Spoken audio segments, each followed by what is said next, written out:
গীতার ১তম অধ্যায়, বিশ্বরূপ দর্শন, মহাভারতের অলৌকিক মুহূর্ত। কোনদিন কি আপনি ভেবে দেখেছেন, যদি স্বয়ং ঈশ্বর আপনাকে তাঁর প্রকৃত রূপ দেখান, আপনি কেমন অনুভব করবেন? আজকের আলোচনার বিষয় শ্রীমদ্ভগবদ্গীতার ১১ অধ্যায়, বিশ্বরূপ দর্শন যোগ।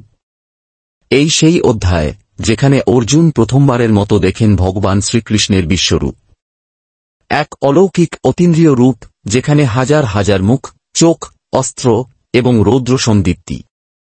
এই অধ্যায়ের প্রতিটি শ্লোক, প্রতিটি বাক্য এক একটি আশ্চর্য চেতনার দ্বার খুলে দেয়। এই ১১ অধ্যায় বিশ্বরূপ দর্শন যোগ প্রেক্ষাপট। মহাভারতের যুদ্ধক্ষেত্র, কুরুক্ষেত্র। অর্জুন দ্বিধান্বিত, কারো বিরুদ্ধে তীর চালাতে পারছেন না।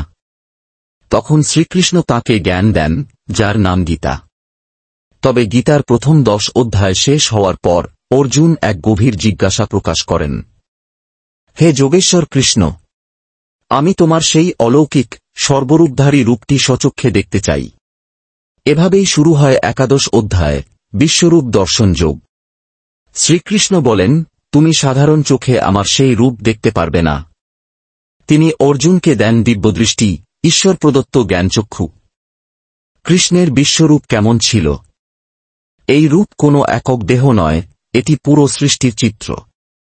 শ্রীকৃষ্ণ বলেন, পশ্যমেই যোগীশ্বরং, অর্থাৎ দেখো আমার এই অপূর্ব যোগশক্তি।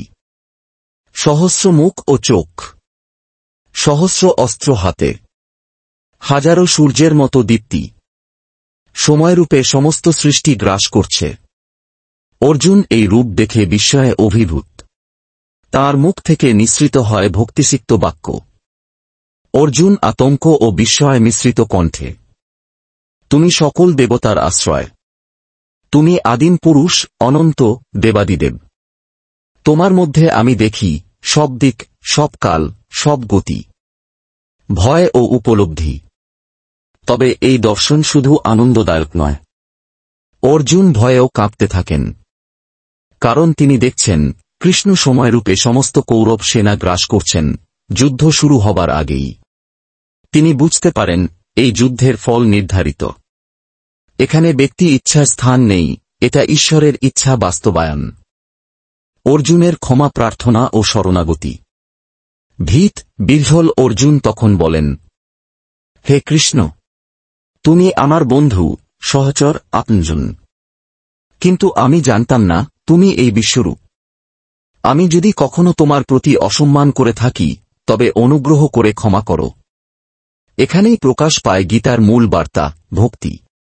শুধু জ্ঞান নয়, শুধুমাত্র কর্ম নয়, ভগবানের প্রতি নিঃশর্ত ভক্তিভাজন হওয়াই মুক্তির পথ। উদ্দেশ্য ও তাৎপর্য।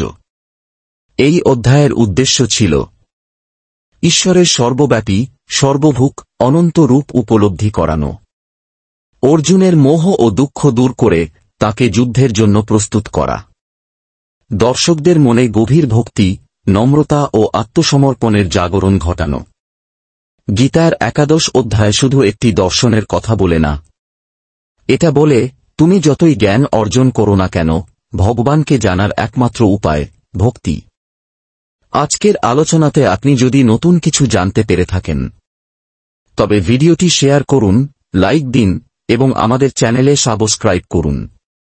আগামীতে আমরা গীতার ১২ অধ্যায়ে প্রবেশ করব, ভক্তিযোগ।